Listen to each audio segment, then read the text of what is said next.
Kiməsə cadu etdirmək üçün daha çox boşanmış və dul qadınlar müraciət edir. Hansısa subay oğlanla münasibət qururlar, sonra oğlan evlənmək istəyəndə gəlib cadu etdirirlər ki, evlənməsin. Bəzən cadu olunduğuna görə qadınlar ailə həyatı qurmaq istəmir, adını da qoyur ki, ya oxuyuram, ya karyera qururam və s. Ancaq əslinə baxanda görürsən ki, nə onun adını tutan var, nə onu sevən var, maraqlansalar da nə elçi göndərən var, nə də bir şey. Məlum olur ki, cadunun nəticəsidir. Əsasən gənc qadınlarda daha çox rast gəlinir. Uzun müddətli münasibət olsa da heç nə irəliləmir, hər şey olduğu kimi yerində sayır. Daha çox bu cadunun nəticəsi ola bilər. Əsasən 20 yaş ətrafındakı qızlar hələ yaşlarının ötmədiyini əsas tutaraq hər şeyin qaydasında olduğunu düşünür, vəziyyət aydın olanda isə gec olur. Uzun sürən xəstəliklər, həkimlərin isə heç bir səbəb tapmaması. Səhət günü-gündən pisləşir, ölümə doğru gedir. Cadunun nəyə qadir olduğu məlum olur. Boşuna yaranmış söz-söhbətlər çox vaxt cadunun nəticəsi olur. Ailədə heç kəs bir-biri ilə yola getmir. Təkcə ər-arvad deyil, uşaq, valideyn, böyük, kiçik hamısı bir-birinə zidd gedir. Hər şey dağılır, maddiyyat çökür, illərlə zəhmət çəkib qurduğunuz biznes məhvə doğru gedir. İki səbəbi ola bilər. Cadu və uğursuzluq. Hər şey cadunun əlamətlərinə oxşuyur, münasibətlər pozulur, maddiyyat çökür, işlər dağılır. Ancaq cadunu təmizləmək üçün ayin keçirirlər və heç bir nəticəsi də olmur. Bunun səbəbi uğursuzluqdur. Bəzən uğursuzluq da eyni nəticələrə gətirib çıxarır, ona görə də düzgün ekstrasenslərə müraciət etmək lazımdır.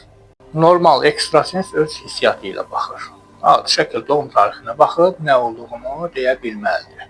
İnanmayın, bir gün kartla baxır, bir gün qazanla baxır, bir gün vedrə ilə baxır, bir gün lapatka ilə baxır, bir gün qaloşla baxır. Ağlına nə gəlsə durur ki, mən bugün bununla baxıram. Elələri ekstrasens deyil, fals deyil, fırıldaqçıdan başqa bir şey deyil. Hər şey dağılır, maddiyyat çökür, illərlə zəhmət çəkib qurduğunuz biznes məhvə doğru gedir. İki səbəbi ola bilər. Cadu və uğursuzluq. Hər şey cadunun əlamətlərinə oxşuyur, münasibətlər pozulur, maddiyyat çökür, işlər dağılır. Ancaq cadunu təmizləmək üçün ayin keçirirlər və heç bir nəticəsi də olmur.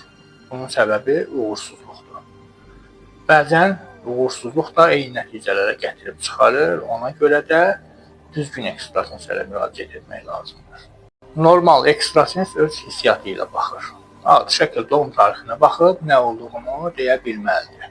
İnanmayın, bir gün kartla baxır, bir gün qazanla baxır, bir gün vedrə ilə baxır, bir gün lapatka ilə baxır, bir gün qaloşla baxır. Ağlına nə gəlsə durur ki, mən bugün bununla baxıram. Elələri ekstrasens deyil, fals deyil, fırıldaqçıdan başqa bir şey deyil. Ayrılıq cadusu evli cütlüklərə bir qədər gec təsir etsə də, nişanlı cütlüklərə daha tez təsir edir.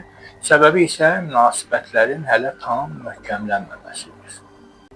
İmkan verirlər ki, xoşbəxt olasan, hər şey yaxşı getdiyi halda ortada üçüncü şəxs peyda olur. Bu bəzən qarşı tərəfin sevgilisi olur, bəzən də qərəzli şəkildə sizə pislik etmək istəyən insanlar olur. Hər bir vəziyyətdə üçüncü şəxsi aradan qaldırmaq mümkündür. Oğlanların bəxtini niyə bağlayırlar? Cadunu edən kimdir? Öz qızlarını oğlunuza vermək istəyirlər, sonra alınmayanda da görəndə ki, heç həmin qızı almaq fikriniz yoxdur, birbaşa cadugar yanına qaçırlar, cadu etdirməlidirlər ki, bu oğlan evlənməsin, bədbəxt olsun. Şübhələnəcək birinci insanlar kimdir? Öz qızlarını sizin yanınızda tərifləyənlər. Valideyn niyə öz övladını sevdiyi insandan ayırsın?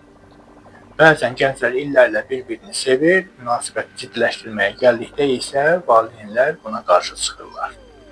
O qız bizim ailəyə uyğun deyil və yaxud da o oğlan bizim ailəyə uyğun deyil kimi səbəblər göstərirlər.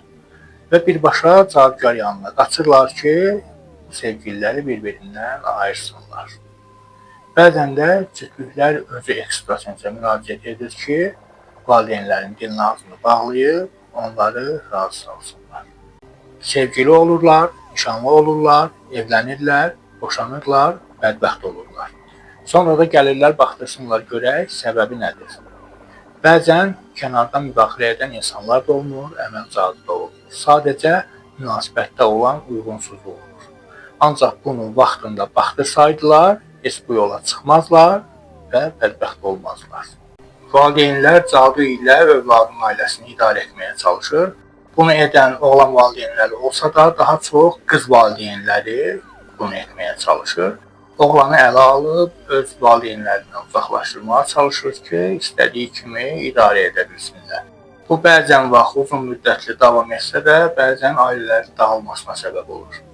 Cadı ilə pullu kişilərin həyatına girib, pulundan istifadə etmək istəyən qadınlar çoxdur. Bunun üçün bizə müraciət edənlər az deyil. Çox vaxtda nəticə almaq olur və asanlıqla da istifadə edirlər. Bəzən bir kişinin həyatında bir deyil, 2, 3, 4 və daha çox sevgilisi olur. Ölüm cadusu ən ağır cadu hesab olunur, çox vaxt isə səbəbsiz yerə bu cadını etdirmək istəyirlər. Bəzən qərarlı şəkildə kiməsə bu cadını etdirmək istəsələr də, çox vaxt ailələrdə valideynlərdən qalan mirasa sahib olmaq üçün bacı və qardaşlar bir-birlərinə belə cadu etdirmək istəyirlər. Bəzənsə boşanmaqla canını qurtara bilməyən qadınlar həyat yoldaşlarına belə cadu etdirmək istəyir. Qızların bəxtini niyə bağlayırlar? Cadını kim edir? Gedirlər bir qızın qapısına elçiliyə, yox cavabı alan kimi birbaşa qaçırlar cadugar yanına. Onun bəxtini bağlamaq lazımdır ki, heç kəslə evlənə bilməsin, ailə qurmasın, bədbəxt olsun. Nişanlanan kimi birdən-birə münasibətlər korlanır. Ancaq sevgili olduğu müddətdə hər şey qaydasında idi. Can deyib, can eşidirdilər. Bunun səbəbi nədir? Cadı.